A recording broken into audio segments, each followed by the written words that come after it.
కనువిప్పు ఒక చక్కని కథనంతో కూడినటువంటి ఒక చక్కని సమాజానికి ఉపయోగపడేటువంటి ఒక మోరల్ చక్కని కథతో మీ ముందుకు వస్తున్నాం. మరలా కనువిప్పు అనేటువంటి ఒక చక్కని కథ. రచన శ్రీ చింత వెంకట శివరామకృష్ణ కుమార్.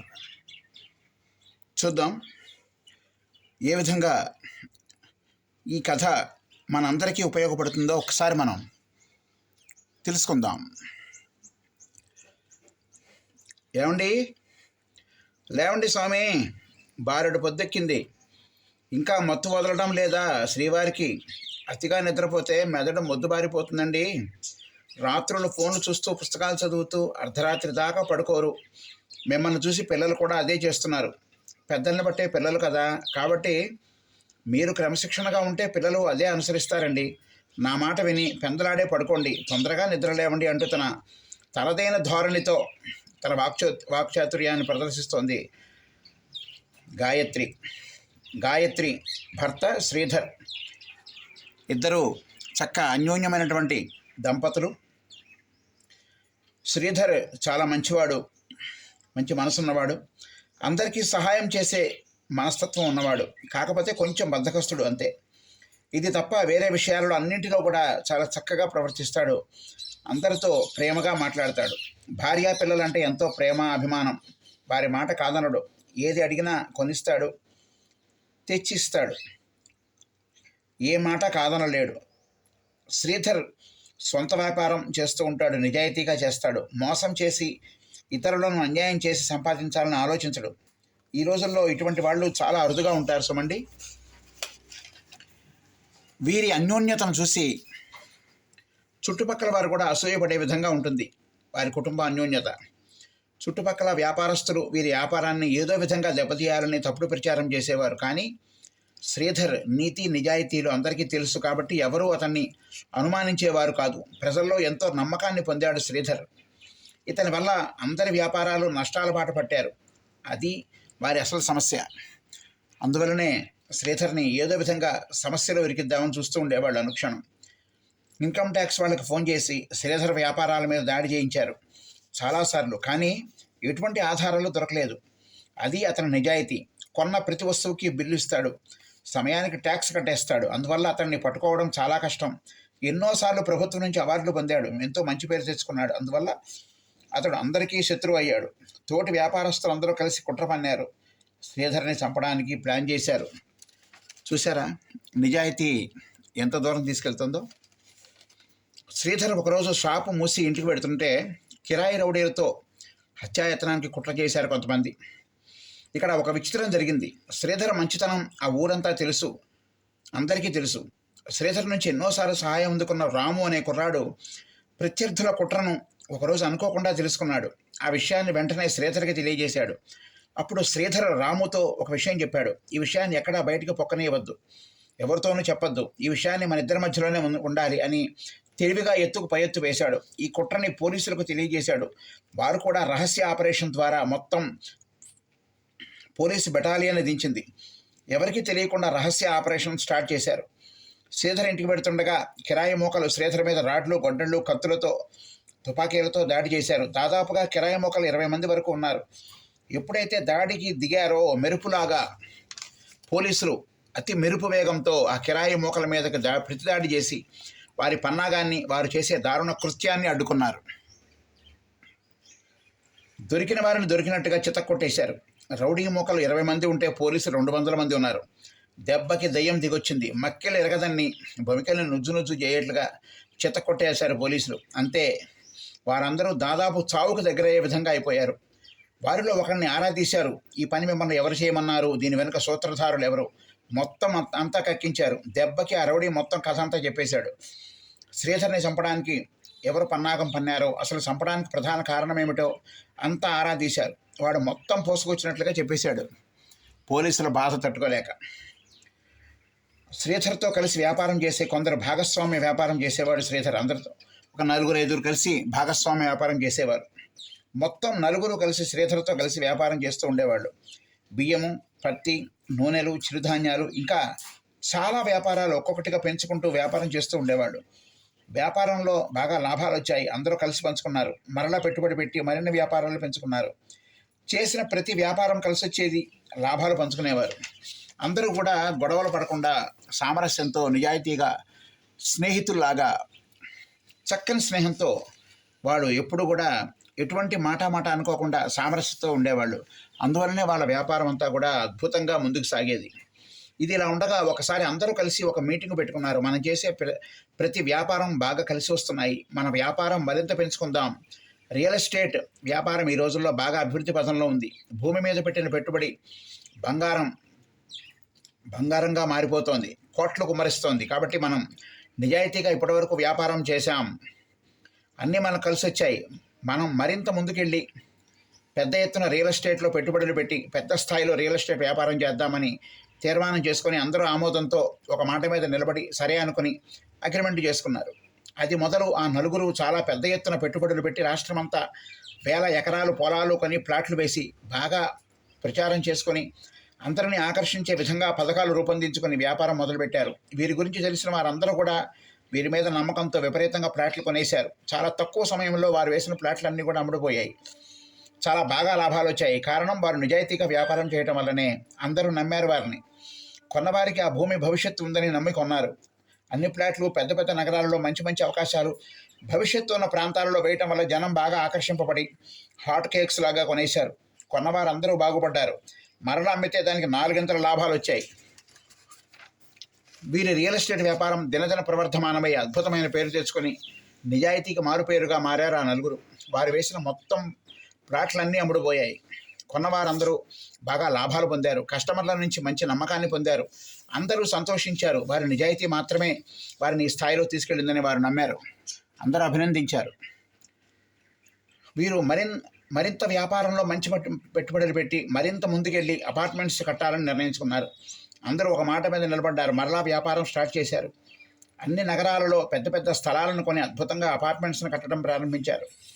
మొదట్లో కొన్ని ఇబ్బందులు ఎదురొచ్చాయి. అయినా కూడా పట్టుదలతో వాటిని ఎదుర్కొని ముందుకెళ్లారు. ఎంతోమంది వీరి ప్రాజెక్టుని నాశనం చేద్దామని చూశారు, కానీ అనేక అడ్డంకులు కలిగించారు. కానీ వీరి అపార్ట్మెంట్స్ నిర్మాణం అంతా మోసమని, జనాలను వీరు మోసం చేస్తున్నారని కొంతమంది గిట్టని వాళ్ళు అబద్ధపు ప్రచారం చేశారు. దీంతో కంగుతిన్న వీరు అతి త్వరగా తేరుకొని ఎవరు ఇలా చెడు ప్రచారం చేస్తున్నారు, వారికి దీనివల్ల ఏమి లాభం, దీనివల్ల వారి ప్రయోజనం ఏమిటి, ఇలా ఎన్నో లక్షల ప్రశ్నలు వారి మనసులో కలకలం రేపాయి. మొత్తానికి ఎంతో అన్వేషణ తరువాత ఎవరు దీనికి సూత్రధారులు అని కనిపెట్టారు. వీరు అపార్ట్మెంట్స్ కట్టేటప్పుడు గవర్నమెంట్ దగ్గర పర్మిషన్ తీసుకునే క్రమంలో కొంతమంది వీరికి ప్లాన్ అప్రూవ్ చేయాలంటే లంచం డిమాండ్ చేశారు. కానీ నిజాయితీగా అన్ని పత్రాలు ఉన్నప్పుడు మేము లంచం ఎందుకు ఇవ్వాలి అని వ్యతిరేకించి ఆ ఆఫీసర్కి లంచం ఇవ్వకపోవడం వల్ల ఆఫీసర్ కొంతమందిని చేరతీసి వారికి కొంత డబ్బులు ఇచ్చి వీరి అపార్ట్మెంట్స్లో మోసం ఉందని ప్రచారం చేయమని ప్రోత్సహించాడు. వీరందరూ ఒక గ్యాంగ్ లాగా ఏర్పడి అన్ని ఊర్లలో వీరి నెట్వర్క్ ఏర్పాటు చేసుకొని వీరిని బాగా టార్గెట్ చేసి వారి వ్యాపార సామ్రాజ్యాన్ని నాశనం చేయడానికి పెద్ద ఎత్తున పన్నాగం పన్నారు. కానీ సకాలంలో ఈ కుట్రాన్ని కనిపెట్టి దుర్మార్గులను పసిగట్టి వీరి వ్యాపారం పూర్తిగా నాశనం కాకుండా కాపాడుకున్నారు. ఇదంతా కేవలం ఒక ఆఫీసర్కి లంచం ఇవ్వకపోవడం వల్లనే. ఆఫీసర్ పగబట్టి తన పరువును టీవీలో పేపర్లో ప్రచారం చేసినందుకు గాను అతడు ఈ ఘాతుకానికి పాల్పడ్డాడు. కొన్ని లక్షల రూపాయలు అతడు డిమాండ్ చేశాడు. అందువల్లనే వారు లంచం ఇవ్వడానికి తిరస్కరించారు. దాని పరిణామమే ఇదంతా. మేము నిజాయితీగా వ్యాపారం చేస్తున్నాము, ఎందుకు లంచం ఇవ్వాలనేది వీరి డిమాండ్. ఆ ఒక్క ఆఫీసరు పరువు పోవడం వల్ల ఇది కథంతా జరిగిపోయింది. మొత్తానికి అందరూ ఊపిరి పీల్చుకున్నారు. కథ సుఖాంతమైంది. మరలా వీరి అపార్ట్మెంట్స్ వ్యాపారాన్ని తిరిగి పునరుద్ధరించుకొని అద్భుతంగా వ్యాపారాన్ని బాగా ప్రచారం చేసుకొని సెలబ్రిటీలను పిలిపించి పబ్లిసిటీ చేస్తూ దేశవ్యాప్తంగా ఒక పెద్ద నెట్వర్క్ను ఏర్పాటు చేసుకుని ఏజెంట్స్ని, మేనేజర్లని, నమ్మకమైన నిజాయితీ వారిని పెట్టుకొని ఎవరైతే నమ్మకంతో నిజాయితీతో పనిచేస్తారో వారిని మాత్రమే ఈసారి ఏర్పాటు చేసుకొని వారికి మంచి కమిషన్లు, జీతాలు ఇచ్చి ప్రోత్సహించి వారి వ్యాపార సామ్రాజ్యాన్ని దేశవ్యాప్తంగా విస్తరించుకొని నిజాయితీకి మారుపేరుగా నిలిచి వారి రియల్ ఎస్టేట్ వ్యాపారాన్ని అద్భుతంగా నిర్వహిస్తూ కస్టమర్ల నమ్మకాన్ని నిలబెట్టుకొని వారికి చెప్పిందే చేస్తూ బాగా డెవలప్ చేస్తున్నారు. ఇది ఇలా ఉండగా అంతా బాగుంది అనుకున్నప్పుడు ఒక దారుణం జరిగింది. వీరు నలుగురు పార్ట్నర్స్లో మరికొంతమందిని వ్యాపార భాగస్వాములుగా చేర్చుకొని వారి గురించి తెలుసుకోకుండా, వారు ఎటువంటి వారో తెలుసుకోకుండా వ్యాపార భాగస్వాములుగా చేర్చుకున్నారు. వారు నిజానికి ఒక చెడ్డ మాఫియా, అండర్ గ్రౌండ్ మాఫియా. వారిది స్మగ్లింగ్ ప్రధాన వ్యాపారం. గంజాయిలు, మత్తుబందు, కొకైన్ ఇటువంటి వాటిని స్మగ్లింగ్ చేయడమే వారి ప్రధాన వ్యాపారం. కానీ శ్రీధర్ మరి మిగిలిన పార్ట్నర్స్కి వారి ముందు మంచివారిగా నటించి ఏమి ఎరగని వారిలాగా వీరితో వ్యాపార భాగస్వాములుగా వీరి టీంలో చేరిపోతారు. పాపం వీరికి ఆ విషయం తెలియక ఇబ్బంది కొని తెచ్చుకున్నారు. వీరికి కూడా పెట్టుబడులు పెట్టేవారు అవసరం ఉండటం వల్ల వారు ఏమీ ఆలోచించకుండా ఎంత డబ్బైనా పెట్టుబడులు పెడతామంటే ఆశపడి వారిని వారి పార్ట్నర్స్గా చేర్చుకుంటారు. ముందు కొంతకాలం వారు ఎక్కడా బయటపడకుండా మంచిగా ఉన్నట్లుగా నటించి వ్యాపారం చేస్తూ భారీగా పెట్టుబడులు పెడుతున్నారు. ఇన్ని కోట్లైనా పెట్టుబడులుగా తీసుకొస్తున్నారు. శ్రీధర్ చాలా ఆశ్చర్యపోతున్నాడు. ఎక్కడి నుంచి ఇన్ని కోట్ల రూపాయలు వీరికి వస్తున్నాయి, ఏమిటి అసలు మతలబు అని అనుమానం వ్యక్తం చేశాడు శ్రీధర్. కానీ వాళ్ళకి చాలా పెద్ద పెద్ద వ్యాపారం ఉన్నాయని, వాటి నుంచి వచ్చే లాభాలను ఇక్కడ పెట్టుబడులుగా పెడుతున్నామని అబద్ధం చెబుతూ ఉంటారు. ఇలా కాలం గడుపుతూ ఉంటారు. శ్రీధర్ నమ్ముతాడు, కానీ ఎక్కడో ఒక అనుమానం వేసిస్తూ ఉంటుంది. కాలం గడిచిపోతోంది. ఒకసారి ఈ మాఫియా టీం వారికి రివర్స్ అయ్యి, వ్యాపారంలో మేము ఎక్కువ పెట్టుబడులు పెడుతున్నాం కాబట్టి వచ్చే లాభాలలో మాకు 3 వంతులు ఇవ్వాలి, మిగిలిన ఒక భాగం మీ నలుగురు పంచుకోండి అని మెలుగు పెడతారు. దీంతో కంగుతిన్న శ్రీధర్ ఒక్కసారిగా తేరుకొని ససేమిరా అంటాడు. ఆ విషయాన్ని మిగిలిన పార్ట్నర్స్తో ఆలోచించి నిగూఢంగా ఆలోచించి రహస్య సమావేశం ఏర్పాటు చేసుకుని ఒక నిర్ణయానికి వస్తారు. కొత్తగా వచ్చిన పార్ట్నర్స్ని తమ టీం నుంచి తప్పించాలని, వారు పెట్టిన పెట్టుబడులను వాయిదాల ప్రకారం చెల్లించాలని నిర్ణయం తీసుకొని ఎట్టి పరిస్థితుల్లోనూ వారి డిమాండ్లన్నీ తోసిపుచ్చి తక్షణం వారిని టీము నుంచి తొలగించాలని నిర్ణయం తీసుకొని ఈ విషయాన్ని వారికి మీటింగుకు పిలిచి తక్షణం మా టీం నుంచి మీరు వైదొలగమని ఖచ్చితంగా చెప్పేస్తారు. దీంతో ఆ దుర్మార్గులు ససేమిరా మేము తప్పుకోం, ఏం చేస్తారు, మా సంగతి మీకు తెలియదు, మేము ఎంత దుర్మార్గులమో, మాకు ఎన్ని అండర్ గ్రౌండ్ వ్యాపారాలు ఉన్నాయో, మా మాఫియా ఎంతవరకు వ్యాపించి ఉందో, మా నెట్వర్క్ ఎంత పెద్దదో, మాది ఇంటర్నేషనల్ మాఫియా, మా మీద ఎన్నో కేసులు ఉన్నాయి, మా కోసం చాలా దేశాలలో పోలీసులు గాలిస్తున్నారు, వారందరినీ కన్నుకప్పి మేము మా వ్యాపార సామ్రాజ్యాన్ని విస్తరించి మాఫియా నడుపుతున్నాం. మీతో వ్యాపార భాగస్వామిగా అవ్వటం ఎందుకో తెలుసా, మీకు జనాల్లో మంచి క్రేజ్ ఉంది, మంచి పేరుంది, అందువల్ల మిమ్మల్ని నమ్మి మీ దగ్గర ప్లాట్లు అపార్ట్మెంట్స్ కొంటున్నారు. మా ఏజెంట్స్ ద్వారా ఈ విషయాన్ని తెలుసుకొని మీతో చేతులు కలిపాం, అంతేగాని వేరు కాదు. దీని ద్వారా మా వ్యాపారాన్ని మరింత విస్తరించుకోవాలని మా ప్లాన్. లేకపోతే మీతో మేమెందుకు కలుస్తాం, మాది ఇంటర్నేషనల్ వ్యాపారం, మా వ్యాపారంతో పోలిస్తే మీ వ్యాపారం ఎంత, మీరెంత అంటూ అమాయకులారా అంటూ వాళ్ళ నిజస్వరూపం బయటపెట్టేశారు. దీంతో ఒక్కసారిగా గుండెలు ఎదిరిపోయాయి శ్రీధర్కి, మిగిలిన పార్ట్నర్స్కి. ఏం చేయాలి ఇప్పుడు, మనం వీళ్ళ చేతిలో ఇరుక్కుపోయాం. వాళ్ళు కోట్ల పెట్టుబడులు పెట్టారు, ఇప్పటికిప్పుడు డబ్బు తిరిగి ఇవ్వమంటే ఎక్కడి నుంచి ఇస్తాం, ఎలా తెస్తామంటూ తర్జన పడ్డారు. తీవ్రంగా ఆలోచించారు. నిద్ర పట్టలేదు, ఆహారం తీసుకోవడం లేదు, పూర్తిగా మనశ్శాంతిని కోల్పోయారు అందరూ. ఎంత ఆలోచించినా ఏం చేయాలో వారికి అర్థం కావడం లేదు. వాళ్ళ వ్యాపార భాగస్వాములుగా ఉంచుకుంటే 3 వంతుల లాభాలు వాళ్ళకి ఇవ్వాలి, బయటకు పంపిస్తే వాళ్ళు పరమ దుర్మార్గులు, ప్రాణం తీయడానికి కూడా సంకోచించరు. ఏమి చేయాలి అంటూ తీవ్రంగా ఆలోచించారు ఆ నలుగురు. చాలామందిని కలిసి వారి సలహాలు తీసుకున్నారు. వాళ్ళ కస్టమర్స్ని కూడా రహస్యంగా ఈ విషయం తెలియజేశారు. జరిగిన దారుణాన్ని బట్టబయలు చేశారు. వాళ్ళు ఎంత దుర్మార్గులు అందరికీ తెలియజేశారు. కానీ ఈ విషయాన్ని ఎక్కడా బయటికి పొక్కనివ్వకుండా జాగ్రత్త పడ్డారు. రహస్యంగా వాళ్ళ మీద కేసులు పెట్టారు. చాలా పకడ్బందీగా ప్లాన్ చేసి ఎక్కడా వారికి తెలియకుండా జాగ్రత్తలు తీసుకొని జాగ్రత్తగా పోలీసులతో విషయం తెలియజేసి ఈ మాఫియాకి అంతం పలకాలని చాలా రహస్యంగా ఈ ఆపరేషన్ని పోలీసులతో మంత్రాలు చేశారు. ఈ విషయం అనుకోకుండా ఎలాగో ఆ మాఫియాకి తెలిసిపోయింది. ఒకరోజు శ్రీధర్ని మర్డర్ చేయడానికి ప్లాన్ చేసి చంపడానికి ప్లాన్ చేయగా ఈ విషయాన్ని ఎలాగో శ్రీధర్ తెలుసుకొని పోలీసుల సహకారంతో ఈ ఆపరేషన్ సక్సెస్ చేశాడు. శ్రీధర్ మొత్తానికి అతిపెద్ద మాఫియాకి ఇంటర్నేషనల్ స్మగ్లర్ని పోలీసులకు పట్టించారు. ఎన్నో ఏళ్లుగా ఈ మాఫియాని పట్టుకోవడంలో పోలీసులు విఫలమయ్యారు, విసిగిపోయారు. ఎలాగైతేనేం శ్రీధర్ తెలివితేటల వల్ల ఈ అతిపెద్ద మాఫియా పట్టుబడింది. అందరూ సంతోషించారు, ఊపిరి పీల్చుకున్నారు. ఈ విషయం దేశమంతా ఒక్కసారిగా గుప్పుమంది. ఇప్పటి వరకు అతిపెద్ద మాఫియా డాన్లలో కలిసి తిరిగాం, కలిసి నడిచాం, కలిసి వ్యాపారం చేశాం. అమ్మో ఎంత గండం తప్పింది, అంత పెద్ద మాఫియా తెలివి తక్కువగా శ్రీధర్ సమయస్ఫూర్తితో పట్టుబడిపోయాడు. కేవలం శ్రీధర్ యొక్క సమయస్ఫూర్తి వల్లనే ఆ మాఫియాన్ని అంతమొందించారు. అందరూ శ్రీధర్ని అభినందించారు. ఆయన మంచితనమే ఆయన కాపాడిందని తెగ పొగిడేశారు. ఏది ఏమైనా ఒక పెద్ద ముప్పు తప్పింది. కాలం గడుస్తోంది. వీరి రియల్ ఎస్టేట్ వ్యాపారాలు, ప్లాట్లు, అపార్ట్మెంట్స్ ఆ స్థాయి దాటిపోయి పెద్ద పెద్ద కాలనీల నిర్మాణాలను చేయాలని నిర్ణయించారు. పేదలకు ఏదో విధంగా సహాయం చేయాలి, బాగా సంపాదించాం, ఇక సమాజానికి మనమంతా సహాయం చేద్దామని అనుకుని తీర్మానం చేసుకొని దానిని ఆచరణలో పెట్టారు. ప్రభుత్వం నుంచి కొంచెం తక్కువ రేటుకి 100 ఎకరాల పోరంబోకు స్థలాలు కొని వాటిని డెవలప్ చేసి అద్భుతంగా ఇళ్ళు నిర్మించి అతి తక్కువ రేటుకి పేదలకి మధ్యతరగతి జనాలకి అమ్మడం మొదలుపెట్టారు. చాలామంది దీనికి ఆకర్షింపబడి ఇల్లు కొనడానికి ఎగబడ్డారు. అతి తక్కువ స్థాయి వారు కూడా ఇల్లు అప్పు చేసి మరీ కొంటున్నారు.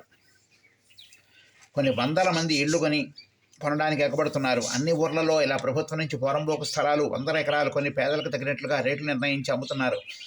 ఇది ఒక పెద్ద అద్భుతమైన ప్రాజెక్టుగా నిలబడింది. ఇంత పెద్ద ప్రాజెక్టు గవర్నమెంట్ వారి వల్ల కూడా కాదు అన్న రీతిగా వీరి ప్రాజెక్టు కొనసాగిపోతుంది. అన్ని ఊర్లలో దీన్ని ఇంప్లిమెంట్ చేశారు. దీనికి అందరూ అభినందించారు, సంతోషించారు. కొన్ని వందల మంది పేదలకు ఈ వందల మంది వచ్చి పేదల ఇళ్ళు కొంటున్నారు. ఈ డ్రీమ్ ప్రాజెక్టుని ఎన్నో ప్రయాసాలకు వచ్చి సక్సెస్ఫుల్గా నిర్వహిస్తున్నారు. ఎన్నో రివార్డులు కూడా పొందారు. ప్రభుత్వం చేత అభినందింపబడ్డారు. ఏ పనైనా నిజాయితీగా నీతిగా చేస్తే అందరూ సహకరిస్తారు. భగవంతుడు కూడా సహాయం చేస్తాడని బలంగా నమ్మారు శ్రీధర్ మరియు వారి పార్ట్నర్స్. దీనిని మరికొంతమంది ఆదర్శంగా తీసుకుని వారికి తోచిన తగిన విధంగా వారి శక్తి మేరకు అనేక ప్రాజెక్టులు తలపెట్టి విజయవంతంగా నడిపిస్తున్నారు. కాలం గడిచిపోతుంది, అంతా బాగుంది, అంతా సక్రమంగా నడిచిపోతుంది అనుకుంటుండగా ఒకరోజు శ్రీధర్తో పనిచేసే కొంతమంది కాసుల కక్కుర్తితో వారి బంధువులకు, స్నేహితులకు, అత్యంత ఆప్తులకు పేదవారి కోసం కట్టిన ఇళ్ళు వారికి వాళ్ళకు మనుషులకి చాలా ఇళ్ళు కేటాయించేశారు. ఈ విషయం ఎవరికి తెలియకుండా జాగ్రత్త పడ్డారు. అసలు ఇళ్ళు కట్టేదే పేదల కోసం అయితే ఇంతకు ముందే ఇల్లు ఉన్నవాళ్ళు, సొంత అపార్ట్మెంట్లో ఉన్నవాళ్ళు కూడా ఈ ఇళ్ల కోసం ఎగబడుతూ ఉన్నారు. వీరి సిద్ధాంతం ఆల్రెడీ ఇల్లు ఉన్నవారికి ఇల్లు ఇవ్వకూడదు అనేది వీరి సిద్ధాంతం. పేదలకు మాత్రమే ఇవ్వాలి అనే సిద్ధాంతం. ఈ సిద్ధాంతాన్ని వాళ్ళు తొంగలో తొక్కారు. కానీ కొంతమంది స్వార్థంతో తమ వారి కోసం చాలా ఇళ్ళు కేటాయించి తప్పుడు కాగితాలు సృష్టించి వారికి అసలు ఇళ్ళే లేవు అని అందరినీ నమ్మించి చాలా పెద్ద స్కామ్ చేశారు. ఈ విషయంలో చాలా కాలం తర్వాత బయటపడింది. ఇది చాలా పెద్ద స్కామ్. ఎందుకంటే కనీసం ఉండడానికి, తలదాచుకోవడానికి కూడా ఇల్లు లేని వారి కోసం ఇల్లు కడుతున్నారు. అటువంటిది కక్కుర్తితో చాలా ఇళ్ళు తమ వారి కోసం కేటాయించేశారు. ఈ విషయం తెలుసుకొని వారందరి మీద కేసులు పెట్టి వారిని వెనక్కి తీసుకొని పేదలకు ఇచ్చేశారు. ఈ విషయం చాలా గోప్యంగా ఉంచారు. ఎందుకంటే ఈ విషయం బయటకు పొక్కితే వారి నిజాయితీకి ఎత్తేరని మచ్చ ఏర్పడుతుందని తెలుసు వారికి. తిరిగి మంచి పేరు తెచ్చుకోవడం చాలా కష్టం. ఎన్నో ఏళ్లుగా కస్టమర్ల అభిమానాన్ని, నమ్మకాన్ని పొందిన శ్రీధర్ అండ్ టీంకి ఇది తీరని మచ్చగా మిగిలిపోతుంది. అదృష్టవశాత్తు తొందరగానే ఈ స్కామ్ బయటికి తెలిసి పెద్ద సమస్య నుంచి బయటపడ్డారు. శ్రీధర్ భార్య కాస్త మాటకారి. కోపం వచ్చిందంటే మనిషి కాదు, ఎదురుగా ఎవరున్నా లెక్క చేయదు. ఆమె ఏం మాట్లాడుతుందో ఆమెకే తెలియదు. అత్యంత కోపిష్టి మనిషి. శ్రీధర్ ఎంత ఓర్పుతో ఉంటాడో దానికి పూర్తిగా వ్యతిరేక మనస్తత్వం కలదావిడ. అయినా కూడా శ్రీధర్ ఎంతో ఓర్పుగా, నేర్పుగా, అత్యంత సహనంతో ఆమెతో జీవితాన్ని నడుపుతూ ఉన్నాడు. శ్రీధర్ బయట ఎంతో బిజీ షెడ్యూల్గా ఉన్నా కూడా క్షణం తీరిక లేని వ్యాపారాలున్న భార్యా పిల్లలతో అదంతా పక్కన పెట్టి సంతోషంగా ఉండడానికి ప్రయత్నం చేస్తూ ఉంటాడు. తెలిసిన వాళ్ళందరితో గాయత్రి తన భర్త శ్రీధర్ గురించి చాలా గొప్పగా చెప్పుకుంటూ ఉంటుంది. ఆయన క్షణం తీరిక లేకుండా ఇంటి పట్టున కూడా ఉండకుండా తన వ్యాపారాలతో చాలా బిజీగా ఉంటారని, తమతో కనీసం ఒక గంట కూడా గడపరని అని ప్రచారం చేసుకుంటూ ఉండేది. ఇది శ్రీధర్కి కొంచెం ఇబ్బందికరమైన పరిస్థితి అయినా కూడా భార్యని పద్దెత్తి మాట కూడా అనకుండా చాలా ఓపికగా ఆమెతో కలిసి జీవితాన్ని నడుపుతూ ఉంటాడు. ఇది ఇలా ఉండగా ఒకసారి గాయత్రి తరపు బంధువులకు కూడా పేదల కోసం కట్టి ఇళ్ళు కొన్నింటిని ఇమ్మని అడుగుతుంది. వారందరికీ సొంత ఇళ్ళు ఉన్నాయి. అందరూ కాస్త కోస్తా ఉన్నవారే కదా. అందరికీ సొంత ఇళ్ళు ఉన్నాయి. కానీ భర్తని నిత్యం వేధిస్తూ తమ వారి కోసం కొన్ని ఇళ్లను కేటాయించమని రోజు ఇంట్లో పోరుతూ ఉండేది గాయత్రి. కానీ శ్రీధర్ ససేమిరా అంటాడు. ఎందుకంటే ఇవన్నీ పేదల కోసం కేటాయించామని చెప్పినా వినదు.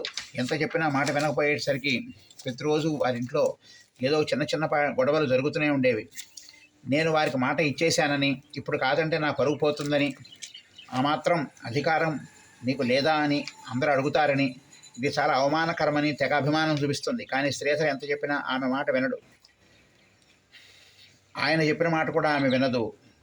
మనమే రూల్స్ తప్పితే మిగిలిన వారందరూ కూడా ఇదే పని చేస్తారని, దీంతో మేము అనుకున్న ప్రాజెక్ట్ ఫెయిల్ అవుతుందని చాలా విధాలుగా నచ్చజెప్పడానికి ప్రయత్నం చేస్తాడు శ్రీధర్. చివరకు మీరు నా మాట వినకపోతే నేను ఇంట్లోంచి వెళ్ళిపోతానని బెదిరిస్తుంది. కానీ శ్రీధర్ ఆమె మాట పట్టించుకోకుండా బయటికి వెళ్ళిపోతాడు. అన్నంత పని చేస్తుంది ఆవిడ. నిజంగానే దురభిమానంతో ఇంట్లోంచి పిల్లల్ని తీసుకుని వెళ్ళిపోతుంది. ఎక్కడికి వెళుతున్నా చెప్పకుండా ఎక్కడికో వెళ్ళిపోయింది. ఎవరికీ తెలియకుండా ఎక్కడికో చాలా దూరంగా వెళ్ళిపోయింది. శ్రీధర్ సాయంత్రం ఇంటికి వచ్చి చూస్తే ఆమె ఎక్కడా ఉండదు. ఆమె ఫోన్ కూడా స్విచ్ ఆఫ్ చేస్తుంది. ఆమె ఎక్కడుందో ఎవరికీ తెలియదు.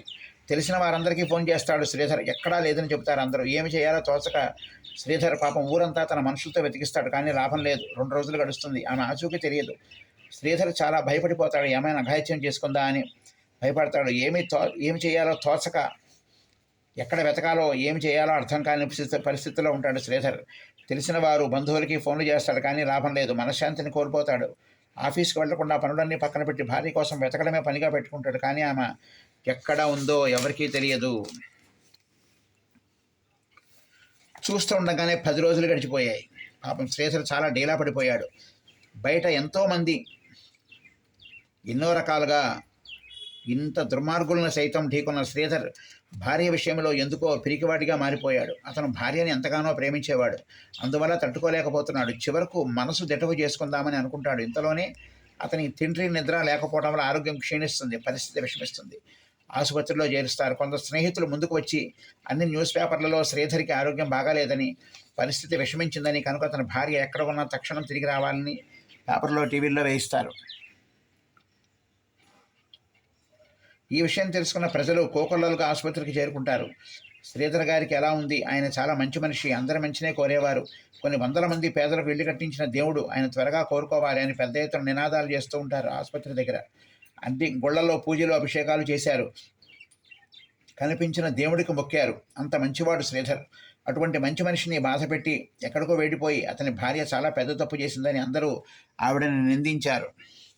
గాయత్రి అదే ఊరిలో ఉన్న తన చిన్ననాటి స్నేహితురాలి ఇంట్లో ఉంది. ఆ ఇల్లు ఊరికి బయట ఉంది. అందుకే ఎవరికీ తెలియలేదు. ఎందుకు వచ్చిందో స్నేహితురాలికి కూడా చెప్పలేదు. విషయం దాచి ఉంచింది. ఏదో చిన్ననాటి స్నేహితురాల అభిమానంతో ఏమీ అడగకుండా గాయత్రి స్నేహితురాలను వివరాలు అడగదు. శ్రీధర్ అనారోగ్యం గురించి టీవీలో కూడా వేస్తారు. శ్రీధర్